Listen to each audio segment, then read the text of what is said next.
Chelsea and Marie Shipp posted to TikTok for the very first time on February 13th, 2020. This my baby, and ain't nobody finna touch him.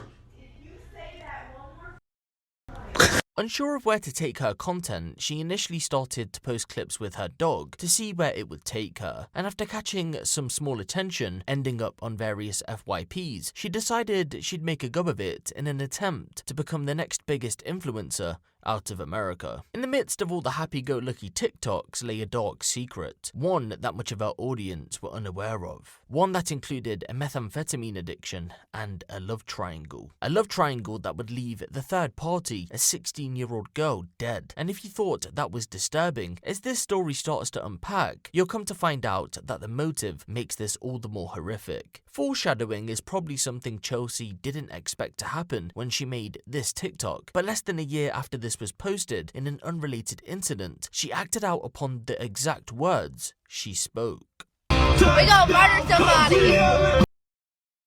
It's difficult to give a backstory leading up to the events that would eventually take place because, to put it simply, the case is still ongoing and we've yet to have any major developments. But I'll introduce you to some of the people involved as it may confuse some. Again, at this moment in time, it's hard to even give a timeline prior to the day in question, but from what we know so far, at least for a short period anyway, is that 24-year-old Chelsea and Marie Shipp had been dating 21-year-old Cody Arnold. The pair had lived just outside of Houston, Texas, Chelsea down by Crystal Beach, Cody about an hour drive away in Winnie. At some point during their relationship entered 16-year-old Katelynn Stone. Yes, Cody was preying on a young vulnerable child, and instead of contacting the police, heck, even reaching out to someone to tell them that he was having relations with a minor, Chelsea decided for some bizarre reason to keep it to herself. To make matters worse, she openly involved herself in a three-way relationship with the pair, although she didn't directly have any sexual involvement with Katelynn. This secret was kept away from her TikTok audience, although her latest posts gave subtle hints. Those close to her were unaware of the love triangle also, but there were rumours in the background which, as you know, weren't just rumours. All would come to the surface by March of 2022 though. By the time the love triangle was fully underway, Chelsea had been deep into a meth addiction and was jobless. That wasn't always the case though. You only have to rewind the clock back 9 months or so, and life was completely different. Over the summer of 2021, Chelsea had been introduced to Brandy Moon, her friend's aunt. The two quickly became friends and were soon work buddies after Chelsea put in a good old word for her at Latitude Adjustments,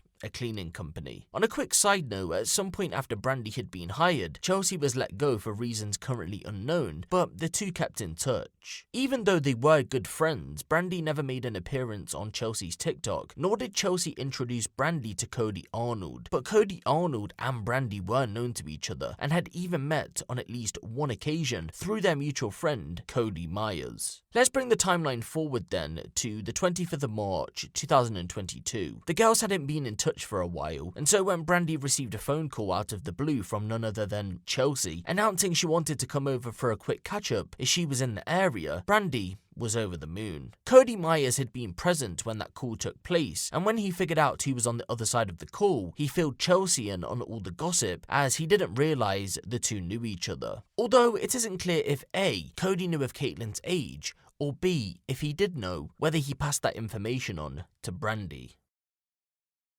From what we know of the interaction that took place on the 25th of March is that it lasted between 10 to 15 minutes, but we don't know the contents of said interaction. There's no reports to suggest that the love triangle or Katelyn's age was brought up, or that the conversation went south. Everyone was said to have been in good spirits. The following day, the 26th, Brandy was at work when out of nowhere she received a call, once again, from none other than Chelsea.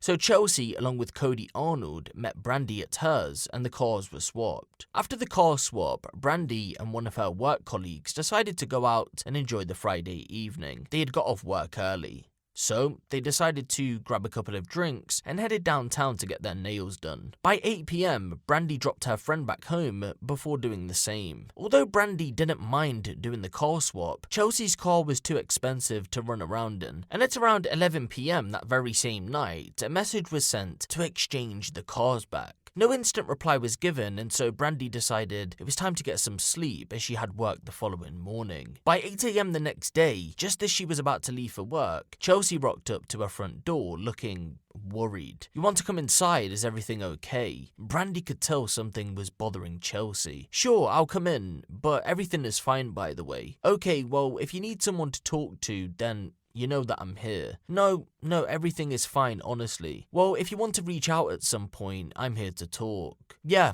okay, sure." After a brief chat inside, the girls left Brandy's house. Out of nowhere, Chelsea blurts out, "Hey, don't forget, if anyone asks, I was with you in Baytown, and Cody had your car, okay?" "Chelsea, what's wrong? Is there something that's bothering you? Because it seems like it is." "Do you have your phone on you?" "No, it's in the house." "Okay, come in the car. I'll tell you what's wrong. I got rid of Katelynn." "What do you mean you got rid of Katelynn? Did you beat her up or something?" Making a shooting motion with 2 fingers as if she was shooting a gun. "No, I shot her." "Where is she? Is she okay?" "Look, Cody asked me to take care of a problem, and now he has to do what he has to do." Troubled by the revelation, Brandy played it off like everything was okay and the two went their separate ways, but it was burning inside of her. She needed to let someone know, because if the car had been involved in some kind of murder, like she thought it had done, then she would be sucked up into an investigation that had nothing to do with her. So she called her father-in-law, Brad Moon, a police constable for Chambers County in Texas. "Brad, I don't know whether to take this serious or not, but I think my car may have been involved in a murder. You need to take this serious.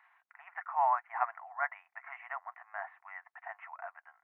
Brad called the local police, and some officers responded to the scene. Brandy passed all the relevant information on, but another bombshell was about to drop. While at Brandy's, they also questioned her nephew, Cody Lee Smith. For anyone who's confused, this isn't Cody Arnold or Cody Myers. When questioned, he told police that he was approached by Chelsea, who confessed to him that she had shot a girl and needed his help to move the body. When he asked where the body was, she told him it was at Cody Arnold's house in a carpeted room. Cody refused to help, instead opting to tell police the information that had been given to him. With a potential murder investigation now on the horizon, it was time for the police to turn their attention to Cody Arnold and Chelsea Shipp.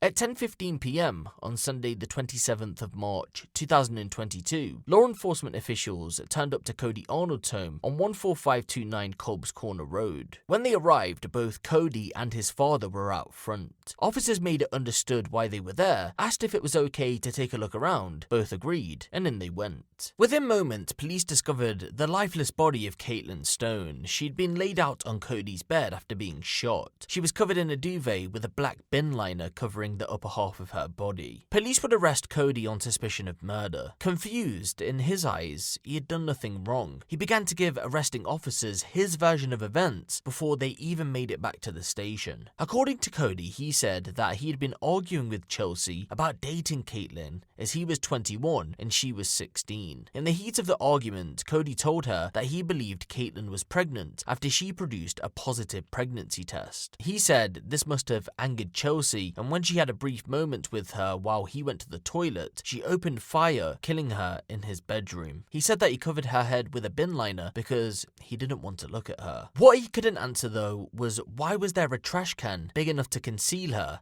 next to the bed. And on that basis alone, police said they feel like they had enough to connect him to the case, and even if he didn't pull the trigger, he was in on the murder. Chelsea decided to go on the run for several days, but was eventually apprehended by officers in the early hours of March 31st, 2022, a whole 4-hour drive away in Liberty Hill. When she was questioned by officers about her version of events, she had a completely different story. She told officers that she shot Katelynn at the behest of Cody. He wanted her dead after he thought he had got her pregnant, and by doing so, he'd be in trouble with the law. So she decided to kill her, and Cody was supposed to dispose of Katelynn's body. After apparently freaking out, not being able to go ahead with the disposal, Chelsea took it upon herself to look elsewhere for help, which is why she reached out to Cody Smith. Whichever story you believe, both went on to be charged in connection with the murder. But what makes this story all the more saddening is the fact that according to an autopsy report that came out, Katelynn wasn't even pregnant, so she was killed for quite literally no reason. In hindsight, the TikToks that were posted in the days leading up to the murder really go to show what kind of mental state Chelsea was in. No pun intended, but it seemed like she definitely had murder on her mind for many days at that point, and this case does seem premeditated.